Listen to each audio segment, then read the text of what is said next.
ಆದರೆ ಹಿರಿಯೂರಿನ ಈ ಬಾರಿಯ ಉಪಚುನಾವಣೆಯ ಅಜೆಂಡಾ ಯಾವುದು? ಅನುಕಂಪದ ಅಲೆನಾ ಅಥವಾ ಮೈತ್ರಿಯ ಶಕ್ತಿ ಪ್ರದರ್ಶನ? ಇದಾಗತ್ತಾ? ಇದ್ರ ಬಗ್ಗೆ ನೋಡೋಣ ಎಳೆ ಎಳೆಯಾಗಿ.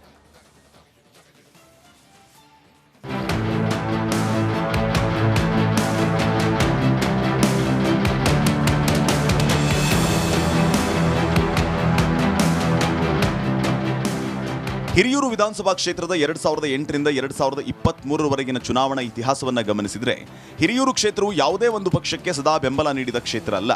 ಇದು ಸಂಪೂರ್ಣವಾಗಿ ಬದಲಾವಣೆಯನ್ನು ಬಯಸುವ ಸ್ವಿಂಗ್ ಕ್ಷೇತ್ರ. ಅಭ್ಯರ್ಥಿಯ ವೈಯಕ್ತಿಕ ವರ್ಚಸ್ಸು, ಜಾತಿ ಸಮೀಕರಣ, ಬೂತ್ ಮಟ್ಟದ ಸಂಘಟನೆ ಮತ್ತು ಸ್ಥಳೀಯ ವಿದ್ಯಮಾನಗಳೇ ಇಲ್ಲಿ ಫಲಿತಾಂಶವನ್ನು ನಿರ್ಧರಿಸುತ್ತವೆ. ಜೈನ ಸಮುದಾಯಕ್ಕೆ ಸೇರಿದ್ದರೂ ಡಿ ಸುಧಾಕರ್ ಅವರು ತಮ್ಮ ವೈಯಕ್ತಿಕ ಸಂಪರ್ಕದ ಮೂಲಕ 2008ರಲ್ಲಿ ಪಕ್ಷೇತರರಾಗಿ ಗೆದ್ದು ಸಮಾಜ ಕಲ್ಯಾಣ ಇಲಾಖೆಯಂತಹ ಪ್ರಮುಖ ಖಾತೆಯ ಸಚಿವರಾಗಿದ್ದರು.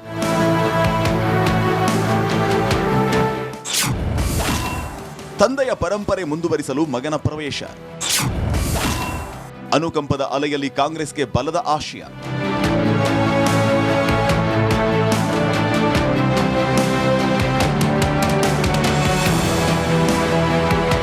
ಈಗ ಪ್ರಸ್ತುತ ಅಖಾಡದ ಕಡೆಗೆ ಬರೋಣ.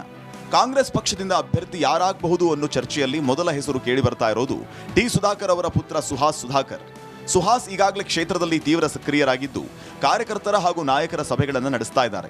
ಸುಧಾಕರ್ ಅವರ ಪತ್ನಿ ಹರ್ಷಿಣಿ ಸುಧಾಕರ್ ಅವರು ತಾವು ಸ್ಪರ್ಧಿಸೋದಿಲ್ಲ ಅಂತ ಸ್ಪಷ್ಟಪಡಿಸಿದ್ದು, ತಮ್ಮ ಪುತ್ರ ಸುಹಾಸ್ ಕಣಕ್ಕಿಳಿಯಲಿದ್ದಾರೆ ಅಂತ ತಿಳಿಸಿದ್ದಾರೆ. ತಂದೆಯ ಅಭಿವೃದ್ಧಿ ಕೆಲಸಗಳು ಹಾಗೂ ಅನುಕಂಪದ ಅಲೆ ಸುಹಾಸ್ ಅವರಿಗೆ ಬಲ ತರಬಹುದು ಅನ್ನೋ ಲೆಕ್ಕಾಚಾರ ಕಾಂಗ್ರೆಸ್ ಪಕ್ಷದಲ್ಲಿ ಇದೆ. ಕಾಂಗ್ರೆಸ್ ಅಂಗಳದಲ್ಲಿ ಟಿಕೆಟ್ ಕಾಂಪೀಟ್. ಅನುಭವ ವರ್ಸಸ್ ಅನುಕಂಪದ ಮಧ್ಯೆ ಫೈಟ್.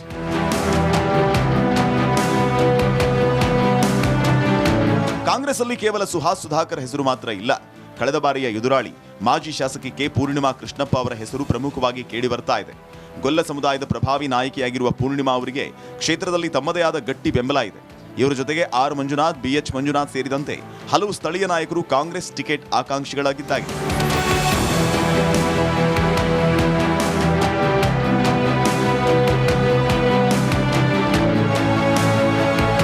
ಹಿರಿಯೂರಿನಲ್ಲಿ ಟಿಕೆಟ್ ಆಕಾಂಕ್ಷಿಗಳೇನೋ ಹಲವರಿದ್ದಾರೆ. ಆದರೆ ಸುಹಾಸ್ ಬಿಟ್ಟು ಉಳಿದವರಿಗೆಲ್ಲ ಕಾಂಗ್ರೆಸ್ ಪಕ್ಷದ ಒಂದು ಸಂಪ್ರದಾಯ ಅಡ್ಡಿಯಾಗಿದೆ. ಅದೇನಂದ್ರೆ, ಹಾಲಿ ಶಾಸಕರಾಗಿದ್ದವರು ನಿಧನರಾದ್ರೆ ಆ ಕ್ಷೇತ್ರದ ಟಿಕೆಟ್ ನಿಧನರಾದವರ ಕುಟುಂಬದವರಿಗೆ ನೀಡುವ ಪದ್ಧತಿ ಕಾಂಗ್ರೆಸ್ ಪಕ್ಷದಲ್ಲಿ ಇದೆ. ಇತ್ತೀಚೆಗೆ ಶಾಮನೂರು ಶಿವಶಂಕರಪ್ಪ ಅವರು ನಿಧನರಾದಾಗ ಅವರ ಮೊಮ್ಮಗ ಸಮರ್ಥ್ ಶಾಮನೂರಿಗೆ ಟಿಕೆಟ್ ಕೊಟ್ಟಿದ್ರು. ಅದೇ ರೀತಿ ಬಾಗಲಕೋಟೆಯಲ್ಲಿ ಮಾಜಿ ಸಚಿವ HY ಮೇಟಿ ನಿಧನರಾದಾಗ ಅವರ ಪುತ್ರ ಉಮೇಶ್ ಮೇಟಿ ಅವರಿಗೆ ಟಿಕೆಟ್ ನೀಡಲಾಗಿತ್ತು. ಹೀಗಾಗಿ ಈ ಬಾರಿ ಕಾಂಗ್ರೆಸ್ ಪಕ್ಷದ ಅಭ್ಯರ್ಥಿಯ ಯಾದಿಯಲ್ಲಿ ಸುಹಾಸ್ ಸುಧಾಕರ್ ಹೆಸರು ಮುನ್ನೆಲೆಯಲ್ಲಿದೆ.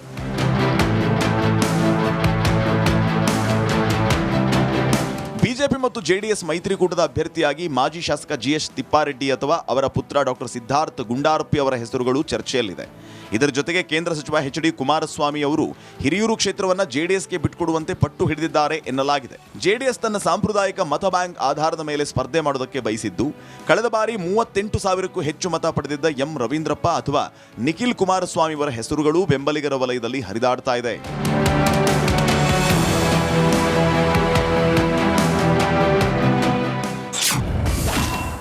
ಸಂಖ್ಯೆಯ ಆಟದಲ್ಲಿ ಜಾತಿ ಸಮೀಕರಣದ ಲೆಕ್ಕಾಚಾರ. ಜಾತಿಗಳ ಒಲವು ಗಳಿಸಲು ನಡೆದಿದೆ ಆಂತರಿಕ ಪ್ರಚಾರ. ಹಿರಿಯೂರು ಜಾತಿವಾರು ಲೆಕ್ಕಾಚಾರ. ಸಮುದಾಯ ಮತದಾರರು.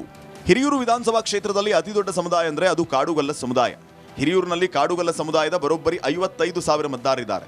ಇನ್ನು ಕುಂಚಿಟಿಗ ಗೌಡರು 45,000, ST 12,000, ಮಾದಿಗರು 33,000, ಲಂಬಾಣಿ 12,000, ಬೋವಿ 12,000, ಕುರುಬ 6,000, ಲಿಂಗಾಯತ 8,000, ಮುಸ್ಲಿಂ 12,000, ಉಪ್ಪಾರರು 6,000 ಹಾಗೂ ಇತರರು 50,000 ಸಂಖ್ಯೆಯಲ್ಲಿದ್ದಾರೆ. ಈ ಪ್ರಕಾರ ಹಿರಿಯೂರು ವಿಧಾನಸಭಾ ಕ್ಷೇತ್ರದಲ್ಲಿರುವ ಒಟ್ಟು ಮತದಾರರ ಸಂಖ್ಯೆ 2,51,482. ಈ ಪೈಕಿ ಪುರುಷರು 1,23,537, ಮಹಿಳೆಯರು 1,27,928 ಹಾಗೂ 17 ಮಂದಿ ತೃತೀಯ ಲಿಂಗಿಗಳು ಇದ್ದಾರೆ.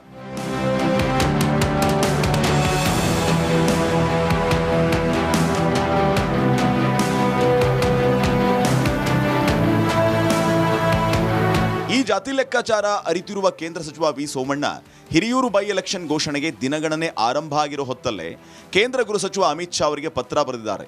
ಈ ಪತ್ರದಲ್ಲಿ ಏನಿದೆ ಅಂದ್ರೆ, ಕಾಡುಗೊಲ್ಲ ಸಮುದಾಯವನ್ನ ಪರಿಶಿಷ್ಟ ಪಂಗಡಕ್ಕೆ ಸೇರಿಸಬೇಕು ಅಂತ. ಹಾಗಂತ ಸೋಮಣ್ಣ ಈ ಪತ್ರ ಬರೆದಿರೋದು ಇದೇ ಮೊದಲೇನಲ್ಲ. ಮಾರ್ಚ್ ತಿಂಗಳಲ್ಲೇ ಹೀಗೊಂದು ಪತ್ರವನ್ನ ಸೋಮಣ್ಣ ಬರೆದಿದ್ರು. ಆದರೆ ಈಗ ಮತ್ತೊಮ್ಮೆ ಆ ಪತ್ರ ನೆನಪಿಸೋ ಜೊತೆಗೆ ಕಾಡುಗೊಲ್ಲರನ್ನ ಎಸ್ಟಿ ಸೇರಿಸಬೇಕು ಅಂತ ಇತ್ತೀಚೆಗೆ ಮನವಿ ಮಾಡಿದ್ರು. ಅಷ್ಟೇ ಅಲ್ಲ, ನೇರವಾಗಿ ಅಮಿತ್ ಶಾ ಅವರನ್ನ ಮೀಟ್ ಮಾಡಿದ್ದ ಸೋಮಣ್ಣ ಕೂಡಲೇ ತಮ್ಮ ಮನವಿ ಪುರಸ್ಕರಿಸುವಂತೆಯೂ ಮಾಡಿದ್ರು.